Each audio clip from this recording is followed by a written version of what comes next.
Hello, beautiful colleagues. Good to see you here again.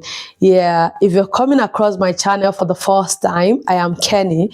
For some time now, I've been away, but now I am back. I know.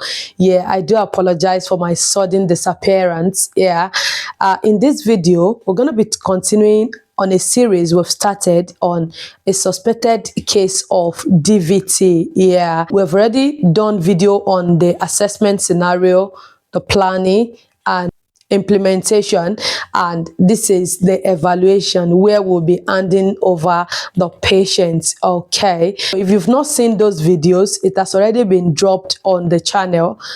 Do yourself a favor by watching those videos. Right, with that being said, let's get deeper into today's video.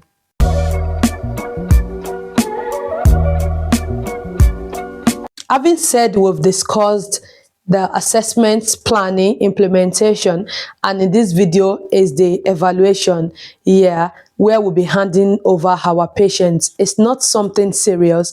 It's an 8-minute station, and trust me, within 7 minutes or less, you're going to finish your station strong. Yeah, we've had so many candidates who have gone for the same exam and they came back victorious. Yeah, so yours cannot be exception. Yeah, so in this station, it's just an 8-minute station. What you need to do is, some school of thought will say you should jot for 4 minutes and use the rest 4 minutes to hand over. I don't totally support that, because during my time, I did not jot nothing and it was easy. Yeah, because every of the information required is going to be in your very before. Yeah, so tell me what could cause a struggle. Nothing, if I should address that. So every information you need will be with you. It's not something you're going to be cramming or racking your head for answers. No, you have all of those things. The documents used during your assessment will be brought forward. Your planning will as well be brought forward to you, and every other needed documents used previously prior to the time you are handling over the patient. So it's going to be as easy as you think. So it's going to be a kind of waste of time for me if I say I should jot down points to say. Let's go ahead now to hand over this patient. Using SBAR now, that is situation, background, assessment, and recommendation. This is the acronym that is expected of us to use as a guide to hand over our patients correctly during OSCE. Okay, so starting with situation now. Hello, this is Kenny, a student nurse on the general medical ward. I'm handling over Janet James, a 58-year-old female who presented with a 2-day history of left calf pain, swelling, redness, and warmth. I am concerned that she may have a deep vein thrombosis. Moving on to background. Janet has a past medical history of hypertension, hyperlipidemia, osteoarthritis, and underwent a right total knee replacement 3 weeks ago.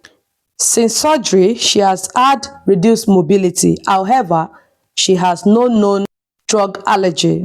Her regular medications include amlodipine 5 mg once daily, atorvastatin 20 mg at night, paracetamol when necessary, as well as cocodamol. Psychosocially, Janet lives at home with her husband and was previously independent with all activities of daily living. Since her surgery, she has become less mobile and has required more support with daily activities. She reports frustration about her reduced mobility, and she is concerned that this may delay her recovery. Upon Janet's initial assessment, she had a total knee score of 0, and the frequency of monitoring was 12 hourly. She also had a score of 3 using well scoring charts to assess her risk for DVT. Moving on to assessments. The most recent assessment for Janet is as follows.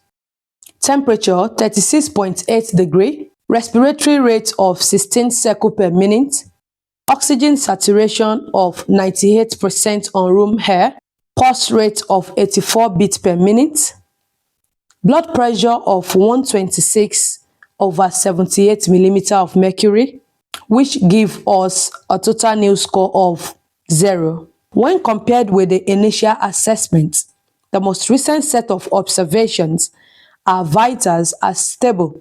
However, based on our symptoms, recent surgery, reduced mobility and calf swelling, our WESS score suggests DVT is likely. Moving on to recommendation. I would strongly recommend Janet be reviewed urgently by the medical team.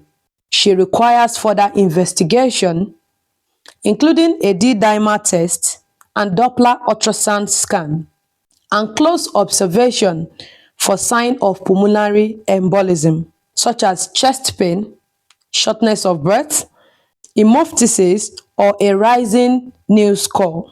Our prescribed medications should be served as at when due.